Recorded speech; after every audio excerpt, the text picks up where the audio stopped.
Hello नमस्कार साथियों, आज के इस वीडियो में हम करेंगे रेलवे पुलिस कांस्टेबल के लिए 50 महत्वपूर्ण प्रश्न। सारे क्वेश्चन सिलेक्टेड और इंपॉर्टेंट हैं जो आपके एग्जाम में हूबहू देखने को मिलेंगे। तो इस वीडियो को आप अंत तक जरूर देखिएगा, आपको सारे प्रश्न इसी क्लास में याद हो जाएंगे। तो चलिए फिर आज के इस वीडियो को शुरू करते हैं। तो फर्स्ट क्वेश्चन है, भारत में दूसरे चीफ ऑफ डिफेंस स्टाफ यानी कि CDS के रूप में निम्नलिखित में से किसे नियुक्त किया गया है? तो भारत के दूसरे CDS कौन बने हैं? लेफ्टिनेंट जनरल अनिल चौहान बने हैं भारत के दूसरे CDS। और भारत के पहले CDS आपके एग्जाम में पूछ सकते हैं, भारत के पहले CDS कौन थे? तो याद रखिएगा, जनरल बिपिन रावत थे। जनरल बिपिन रावत भारत के पहले CDS थे। जनरल बिपिन रावत और दूसरे CDS बने हैं अनिल चौहान, और जनरल बिपिन रावत पहले CDS थे भारत के। अगला क्वेश्चन, किसी देश या देश के एक सुपरिभाषित भौगोलिक क्षेत्र के सभी व्यक्तियों से संबंधित जनसंख्या के आर्थिक और सामाजिक आंकड़ों को एक विशिष्ट समय पर एकत्र करने, संकलित करने, विश्लेषण करने और प्रसारित करने की संपूर्ण प्रक्रिया क्या होती है? जनगणना होती है, सेंसस होता है। अगला क्वेश्चन, मुद्रा आपूर्ति की माप का सबसे साधारण रूप है? तो किसी देश की मुद्रा आपूर्ति की माप के 4 रूप होते हैं, M1, M3, M2 और M4। ये 4 रूप होते हैं जिनमें सबसे साधारण माप होती है M3। तो ऑप्शन 2 जो है करेक्ट आंसर हो जाएगा। ऑप्शन बी जो है करेक्ट आंसर है इस क्वेश्चन का। अगला क्वेश्चन, नेक्स्ट क्वेश्चन है, न्यायाधीश को हटाए जाने के संबंध में नीचे दिए गए कथन को पूरा कीजिए। भारतीय संविधान ये केवल उच्च न्यायालय के न्यायाधीशों को हटाने की प्रक्रिया निर्धारित करता है। ऑप्शन बी है, न्यायाधीशों को हटाने के लिए बहुत लचीली प्रक्रिया निर्धारित करता है। ऑप्शन 3 है, न्यायाधीशों को हटाने के लिए बहुत कठिन प्रक्रिया निर्धारित करता है भारतीय संविधान। या फिर ऑप्शन नंबर 4, न्यायाधीशों को हटाने के लिए कोई भी प्रक्रिया निर्धारित नहीं करता है भारतीय संविधान। तो करेक्ट आंसर हो जाएगा option number 3। Option number 3 correct answer हो जाएगा इस क्वेश्चन का। जो हमारा भारतीय संविधान है यह न्यायाधीशों को हटाने के लिए बहुत कठिन प्रक्रिया निर्धारित करता है। न्यायाधीशों को केवल महाभियोग के द्वारा हटाया जा सकता है, महाभियोग के द्वारा जो अनुच्छेद 61 में बताए गए हैं। अगला क्वेश्चन, जब मेंडलीफ ने अपना कार्य आरंभ किया उस समय कितने तत्व ज्ञात थे? जब मेंडलीफ ने आवर्त सारणी प्रारंभ किए थे बनानी, तब उस समय 63 तत्व ज्ञात थे। 63 तत्व ज्ञात थे जब मेंडलीफ ने अपना कार्य आरंभ किया था। अगला क्वेश्चन, मई 2023 में किस राज्य के मुख्यमंत्री को भयमुक्त राज्य बनाने के लिए भारत रत्न डॉक्टर भीमराव अंबेडकर पुरस्कार से सम्मानित किया गया है? उत्तर प्रदेश के मुख्यमंत्री श्री योगी आदित्यनाथ को भारत रत्न डॉक्टर भीमराव अंबेडकर पुरस्कार से सम्मानित किया गया है। उत्तर प्रदेश के मुख्यमंत्री श्री योगी आदित्यनाथ को। अगला क्वेश्चन, 23 मई 2023 को भारतीय प्रतिस्पर्धा आयोग यानी कि competition commission of India OCI में अध्यक्ष के रूप में किसे नियुक्त किया गया है? CCI में अध्यक्ष के रूप में रवनीत कौर को नियुक्त किया गया है। रवनीत कौर अध्यक्ष बनी है CCI की। अगला क्वेश्चन, निम्नलिखित में से कौन सी भारतीय संगीतकार सर्वोच्च नागरिक सम्मान भारत रत्न प्राप्त करने वाली पहली गायिका बनी है? तो MS सुब्बुलक्ष्मी बनी है दोस्तों। MS सुब्बुलक्ष्मी भारत रत्न प्राप्त करने वाली पहली गायिका बनी है। अगला क्वेश्चन है, सत्यशोधक समाज के संस्थापक कौन थे? सत्यशोधक समाज की स्थापना किया था ज्योतिबा फूले ने। ज्योतिबा फूले ने सत्यशोधक समाज की स्थापना की थी। अगला क्वेश्चन, भारतीय उपमहाद्वीप में ज्ञात लेखन की सबसे प्रारंभिक शैली का क्या नाम है? तो इस क्वेश्चन का आंसर क्या हो जाएगा दोस्तों? सिंधु लिपि हो जाएगा। जो सिंधु लिपि है ये भारतीय उपमहाद्वीप में ज्ञात लेखन की सबसे प्रारंभिक लिपि है, प्रारंभिक लिपि है, शैली है। अगला क्वेश्चन, भारत की पहली आर्थिक जनगणना राज्यों या केंद्र शासित प्रदेशों के सहयोग से देश के दौरान लक्षद्वीप को छोड़कर संपूर्ण देश में आयोजित की गई थी। 1977 में पहली आर्थिक जनगणना हुई थी भारत में, और लक्षद्वीप को छोड़कर सभी राज्यों में आयोजित की गई थी और केंद्र शासित प्रदेशों में भी आयोजित की गई थी 1977 में। अगला क्वेश्चन, महिला आरक्षण विधेयक 2023 के अनुसार लोकसभा और राज्य विधानसभाओं में महिलाओं के लिए कितनी सीटें आरक्षित हैं? महिलाओं के लिए 1/3 सीटें आरक्षित हैं। 1/3 सीटें महिलाओं के लिए आरक्षित हैं। अगला क्वेश्चन, वाराणसी हिंदू त्यौहार दिवाली के समान है जो निम्नलिखित में से किस जनजाति के द्वारा मनाया जाता है? वर्ली और कोंकड़ा जनजाति के द्वारा मनाया जाता है। वर्ली और कोंकड़ा जनजाति के द्वारा वाराणसी त्यौहार मनाया जाता है। अगला क्वेश्चन, एथलेटिक्स में IAAF विश्व चैंपियनशिप डैश से पूरी तरह से एक पेशेवर प्रतियोगिता बन गई। 1997 से बन गई। 1997 से एथलेटिक्स में IAAF विश्व चैंपियन में 1997 से पेशेवर प्रतियोगिता बन गई थी। तो ऑप्शन ए जो है करेक्ट आंसर हो जाएगा। अगला क्वेश्चन, रंगास्वामी कप का संबंध किस खेल से है? रंगास्वामी कप जो है ये हॉकी से संबंधित हैं। अगला क्वेश्चन, पंडित बिरजू महाराज एक भारतीय नर्तक, संगीतकार, गायक और भारत में कथक नृत्य के कालका मृदाधीन घराने के प्रतिपादक थे। तो पंडित बिरजू महाराज जो हैं दोस्तों ये लखनऊ घराना से हैं। लखनऊ घराना से संबंधित हैं पंडित बिरजू महाराज। अगला क्वेश्चन, भारतीय संविधान के भाग 4A के अनुसार यदि माता पिता या संरक्षक है डैश वर्ष तक की आयु वाले अपने यथास्थिति बालक या प्रतिपालक के लिए शिक्षा का अवसर प्रदान करेंगे। तो 6 से 14 वर्ष के बच्चों को प्रत्येक माता पिता या संरक्षक शिक्षा का अवसर प्रदान करेंगे। ये बताया गया है दोस्तों भाग 4A में, यानी कि मौलिक कर्तव्यों में बताए गए हैं कि 6 से 14 वर्ष के बच्चों को उनके माता पिता या संरक्षक शिक्षा का अवसर प्रदान करेंगे। अगला क्वेश्चन, किस भारतीय नृत्य कलाकार ने 2018 में ओडिसी नृत्य के लिए संगीत नाटक अकादमी पुरस्कार जीता है? सुरूपा सेन ने जीता है। सुरूपा सेन ने 2018 में ओडिसी नृत्य के लिए इन्हें संगीत नाटक अकादमी पुरस्कार दिया गया था। अगला क्वेश्चन है, 2015 में भारत के योजना आयोग के स्थान पर किस संस्था की स्थापना की गई थी? योजना आयोग के स्थान पर नीति आयोग की स्थापना की गई थी। 1 जनवरी 2015 को नीति आयोग की स्थापना की गई थी योजना आयोग के स्थान पर 1 जनवरी 2015 को। और 15 अगस्त, याद रखिएगा दोस्तों, 15 अगस्त 2014 को नीति आयोग की घोषणा की गई थी प्रधानमंत्री नरेंद्र मोदी के द्वारा। अगला question, open network for digital commerce dash की एक पहल है। उद्योग संवर्धन और आंतरिक व्यापार विभाग की एक पहल है। Open network for digital commerce उद्योग संवर्धन और आंतरिक व्यापार विभाग की एक पहल है। अगला क्वेश्चन, सरकार को सलाह देने के लिए नीति आयोग नामक एक डैश की स्थापना की गई थी। नीति आयोग दोस्तों एक नीति विचारक समूह है। नीति आयोग क्या है? एक नीति विचारक समूह है।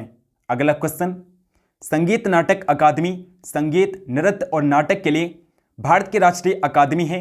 इसे 1952 में तत्कालीन भारत सरकार के एक प्रस्ताव के द्वारा बनाया गया था, जिसके पहले अध्यक्ष डॉक्टर PB राजमन्नार थे। तो किस मंत्रालय के द्वारा बनाया गया था? ये बनाया गया था दोस्तों शिक्षा मंत्रालय के द्वारा। शिक्षा मंत्रालय के द्वारा संगीत नाटक अकादमी को बनाया गया था, स्थापना की गई थी शिक्षा मंत्रालय के द्वारा। अगला क्वेश्चन, जून 2023 में डैश ने महिला उद्यमियों को सशक्त बनाने की दिशा में डे नुल्म के साथ साझेदारी की थी। UNDP ने किया था। UNDP ने डे नुल्म के साथ साझेदारी की थी। अगला क्वेश्चन, भारत में अनुच्छेद 33 के उपबंधों के अधीन रहते हुए प्रत्येक राज्य की विधानसभा डैश से अनधिक सदस्य से मिलकर बनेगी। तो 500 से अनधिक सदस्यों से मिलकर बनेगी। 500 से अनधिक सदस्यों से मिलकर बनेगी। अगला क्वेश्चन, हर वर्ष अगस्त के दूसरे शनिवार को अलप्पुझा के पास आयोजित की जाने वाली नेहरू ट्रॉफी प्रतियोगिता डैश की श्रेणी में सबसे अधिक प्रतिस्पर्धी और लोकप्रिय हैं। तो नौका दौड़ के श्रेणी में सबसे अधिक प्रतिस्पर्धी और लोकप्रिय हैं। नौका दौड़ के संबंध में सबसे प्रतिस्पर्धी और लोकप्रिय हैं नेहरू ट्रॉफी। तो ऑप्शन 4 जो है करेक्ट आंसर हो जाएगा। अगला क्वेश्चन, निम्नलिखित में से किस शब्द का संबंध क्रिकेट से नहीं है? तो क्रिकेट से दोस्तों इसमें ईगल और बास्केट ये दोनों शब्द जो हैं ये क्रिकेट से संबंधित नहीं हैं। ईगल जो है दोस्तों ये गोल्फ से संबंधित हैं, गोल्फ खेल से संबंधित है ईगल। और बास्केट जो है ये बास्केटबॉल से संबंधित हैं। बास्केट से आप याद कर सकते हैं बास्केटबॉल से संबंधित है। बास्केट जो है बास्केटबॉल से संबंधित है और ईगल जो है ये गोल्फ से संबंधित हैं। तो सही आंसर ऑप्शन 4 हो जाएगा। 1 और 2 ये दोनों करेक्ट आंसर हो जाएंगे। अगला क्वेश्चन, ध्वनि की प्रबलता किस इकाई में मापी जाती है? ध्वनि की प्रबलता को डेसिबल में मापा जाता है। डेसिबल dB में मापते हैं ध्वनि की प्रबलता को। नेक्स्ट क्वेश्चन है, सुप्रीम कोर्ट के किस पूर्व न्यायाधीश को आंध्र प्रदेश के राज्यपाल के रूप में नियुक्त किया गया है? S अब्दुल नजीर को नियुक्त किया गया है। S अब्दुल नजीर जो कि सुप्रीम कोर्ट के पूर्व न्यायाधीश थे, इन्हें आंध्र प्रदेश का गवर्नर बनाए गए हैं। अगला क्वेश्चन, जनगणना 2011 के अनुसार निम्नलिखित में से किस राज्य में महिला साक्षरता दर सबसे अधिक है? केरल में है दोस्तों, केरल में महिला साक्षरता दर सबसे ज़्यादा है और राजस्थान में महिला साक्षरता दर सबसे कम है। अमृतसर की संधि पर किस वर्ष हस्ताक्षर किए गए थे? अमृतसर की संधि पर 1809 ईस्वी में हस्ताक्षर किए गए थे, 1809 में। अगला क्वेश्चन, भारत सरकार द्वारा आयोजित सामाजिक, आर्थिक और जाति जनगणना 2011 में अभावों को मापने के लिए निम्नलिखित में से कौन सा मापदंड नहीं है? ऐसे परिवार जिनमें कोई सक्षम सदस्य नहीं है। ऑप्शन बी है ऐसे घर जिनमें केवल एक कमरा है और कोई ठोस दीवार और छत नहीं है। ऑप्शन 3 है दिव्यांग सदस्यों वाले परिवार, या ऑप्शन 4 ऐसे परिवार जिनमें 15 से 65 आयु वर्ग की कोई भी वयस्क महिला नहीं है। तो इस क्वेश्चन का कहीं करेक्ट आंसर हो जाएगा दोस्तों ऑप्शन नंबर 4, ऐसे परिवार जिनमें 15 से 65 आयु वर्ग की कोई भी वयस्क महिला नहीं है। तो ये मानदंड नहीं होगा 2011 की जनगणना का। ऑप्शन 4 जो है करेक्ट आंसर है। नेक्स्ट क्वेश्चन है, संविधान सभा ने डैश को भारत के संविधान को अपनाया था? भारत के संविधान को 26 नवंबर 1949 को भारतीय संविधान सभा के द्वारा अपनाया गया था और भारतीय संविधान लागू हुआ था 26 जनवरी 1950 को। अगला क्वेश्चन, पन्नालाल घोष निम्नलिखित में से किस वाद्य यंत्र के लिए प्रसिद्ध हैं? तो पन्नालाल घोष जो हैं ये बांसुरी वादक हैं दोस्तों, इनका संबंध बांसुरी से है। पन्नालाल घोष एक बांसुरी वादक हैं। अगला क्वेश्चन, भारत के लिए निम्नलिखित में से किस राज्य में बोनालू पर्व मनाया जाता है? तो बोनालू त्यौहार जो है दोस्तों ये तेलंगाना राज्य में मनाया जाता है। बोनालू, बथुकम्मा, ये सारे त्यौहार तेलंगाना राज्य में मनाए जाते हैं। नेक्स्ट क्वेश्चन, भारतीय खिलाड़ी लिएंडर पेस कौन सा खेल खेलते हैं? तो लिएंडर पेस इनका संबंध है लॉन टेनिस से। लॉन टेनिस खिलाड़ी हैं लिएंडर पेस। अगला क्वेश्चन, स्वतंत्रता के बाद भारत ने प्रथम प्रधानमंत्री पंडित जवाहरलाल नेहरू के देश प्रभाव में 1951 में अपनी पहली पंचवर्षीय योजना लॉन्च की थी। समाजवादी प्रभाव में भारत सरकार ने 1951 में अपनी पहली पंचवर्षीय योजना लागू की थी। अगला क्वेश्चन, निम्नलिखित में से उत्तर प्रदेश के इंडो फारसी नृत्य शैली का नाम बताइए? तो इंडो फारसी नृत्य शैली है भारत उत्तर प्रदेश की कथक। कथक जो है दोस्तों ये उत्तर प्रदेश की इंडो फारसी नृत्य शैली है। अगला क्वेश्चन, निम्नलिखित में से कौन सा भारतीय रिजर्व बैंक का कार्य है? तो भारतीय रिजर्व बैंक का कार्य है मुद्रा को जारी करना और आखिरी कर्जदाता, यानी कि ऑप्शन नंबर 3 जो है 1 और 2 इस क्वेश्चन का करेक्ट आंसर हो जाएगा। मुद्रा को जारी करना और आखिरी कर्जदाता ये भारतीय रिजर्व बैंक यानी कि रिजर्व बैंक ऑफ इंडिया के मुख्य कार्य हैं। अगला क्वेश्चन, प्रसिद्ध पुस्तक अर्थशास्त्र हमें बताती है कि मौर्य काल के दौरान उत्तर पश्चिम कंबलों और डैश अपने सोने और कीमती पत्थरों के लिए महत्वपूर्ण था। तो उत्तर पश्चिम कंबलों और दक्षिण भारत जो था ये सोने और कीमती पत्थरों के लिए महत्वपूर्ण था, यानी ऑप्शन 2 जो है करेक्ट आंसर हो जाएगा। अगला क्वेश्चन, स्वतंत्र भारत के प्रथम भारतीय गवर्नर जनरल कौन थे? चक्रवर्ती राजगोपालाचारी थे। चक्रवर्ती राजगोपालाचारी ये स्वतंत्र भारत के प्रथम भारतीय गवर्नर जनरल थे। अगला क्वेश्चन, भारतीय संविधान के निर्माण के समय संवैधानिक सलाहकार यानी कि कॉन्स्टिट्यूशनल एडवाइजर कौन थे? BN राव थे। बेनेगल नरसिंह राव भारतीय संविधान सभा के संवैधानिक सलाहकार थे। अगला क्वेश्चन, किसी विधेयक को धन विधेयक के रूप में कौन प्रमाणित करता है? कोई विधेयक धन विधेयक है या नहीं इसका निर्णय करता है लोकसभा अध्यक्ष। केवल लोकसभा अध्यक्ष बता सकता है कि कोई विधेयक धन विधेयक है या फिर नहीं। तो ऑप्शन नंबर डी जो है करेक्ट आंसर हो जाएगा। अगला क्वेश्चन, भारत में रेल के डिब्बे कहाँ पर बनाए जाते हैं? रेल के डिब्बे बनाए जाते हैं कपूरथला में। कपूरथला जो कि पंजाब में पड़ता है दोस्तों, पंजाब के कपूरथला में रेल के डिब्बे बनाए जाते हैं।